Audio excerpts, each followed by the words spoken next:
Okay, today is Monday, August 26th, and we are starting with our Eureka Math today. Okay, EM always stands for Eureka Math, and it says lesson 1.1. That means module 1, lesson 1. So you should have written that down in your math notebook. Right by the date, I always want you to write EM 1.1. You don't have to write the word lesson, but write 1.1, okay? Good. Okay, today what we're going to do is we're going to see how multiplication really means we're comparing things. So we're going to learn how we can think of multiplication equations as a comparison. The first thing we need to do for our problem of the day is figure out what is the question asking us to solve. What is the question asking us to solve? Sparsh? Huh? Yeah, we want to know how many meters of fence Ben will need. Good. What important information do we need about this garden or about this yard or whatever that will help us find out how much fence he will need? Zara? That the rectangular area is 9 meters 9 meters long, good. and 6 meters. And he wants the fence to go, Sanvi? Around it. Good. So what you should have written for your problem of the day is number 1, how many meters of fence will he need? Number 2, 9 meters long, 6 meters wide, fence goes around. And then we solve. A good way to solve this is to draw a picture. We know that it's 9 meters long and 6 meters wide. That means it's 9 meters long and 6 meters wide. So if I want to make the fence go around the whole thing, I have to do 9 plus 6 plus 9 plus 6. Do you agree? Very good. And so if we do 9 plus 6 plus 9 plus 6, what is the total amount of fence that he will need? Anshul? 9 plus 9 equals? 9 plus 9 does not equal 30. 6 plus 6 equals? So altogether 18 plus 12 is? If you wrote 30, you would be half correct. My question to you then would be 30 what? 30 goldfish? 30 inches? 30 dots? 30 specks? 30 miles? Do you see how if you don't have a unit, it actually doesn't mean much? Anushka, what's the complete final answer?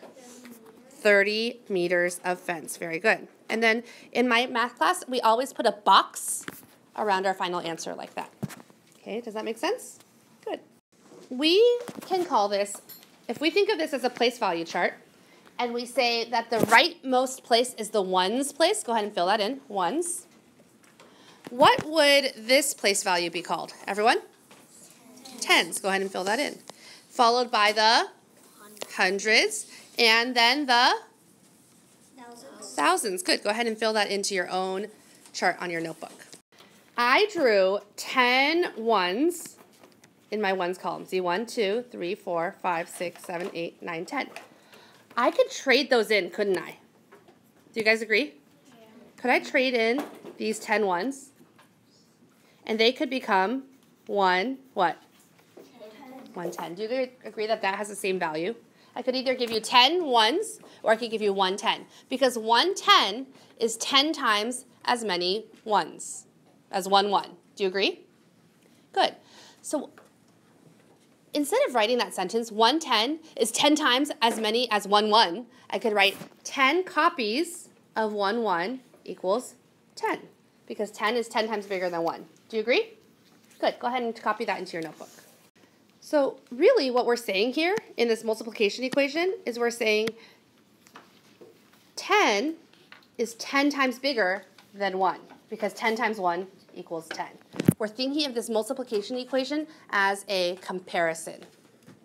We're comparing tens versus ones. And we're saying tens are bigger than ones, and they're 10 times bigger than ones. Make sense? 100 is 10 times as much as 1, what?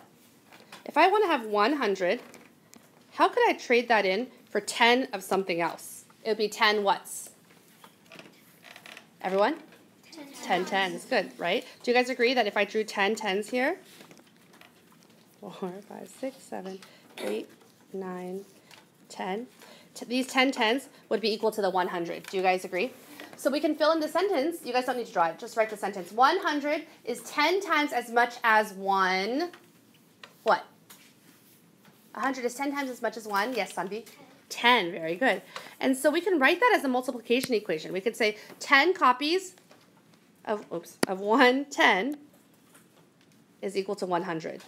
10 times 10 is 100. Do you guys agree?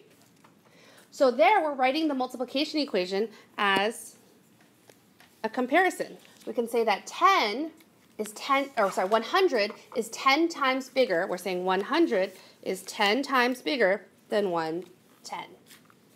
What about 1,000? 1,000 is 10 times as much as 1. What is 1,000 10 times bigger than? What is 1,000 10 times bigger than? 100 is 10, good. Because it takes 10 hundredths to make 1,000. So therefore, we can think of this multiplication equation as a comparison. We could say 1,000 is 10 times bigger than 100.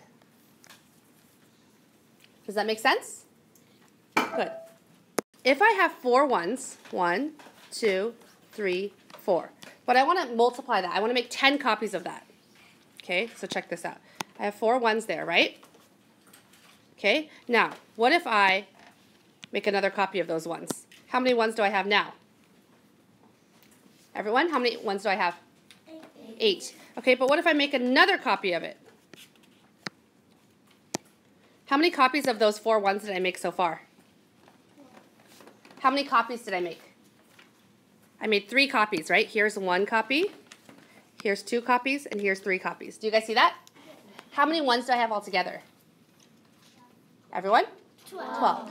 But it tells me I want to make 10 copies. So if I make 10 copies of that, how many would I have? If I make 10 copies of this, how many ones would I have altogether? Everyone? 40 ones. Do you agree? Okay, so that would equal 40 ones. Oops, hold on. 40 ones. Which equals to how many tens? Arnav? 4. 4, good. Which equals to 4 tens, or 40. Okay, does that make sense? So what is bigger? 40 or 4? 40. How many times bigger is it? Kashyap? 10. 10 times bigger. And so that's what this multiplication sentence is telling us. It's telling us that 40 is 10 times bigger than 4. Do you guys see that? Good.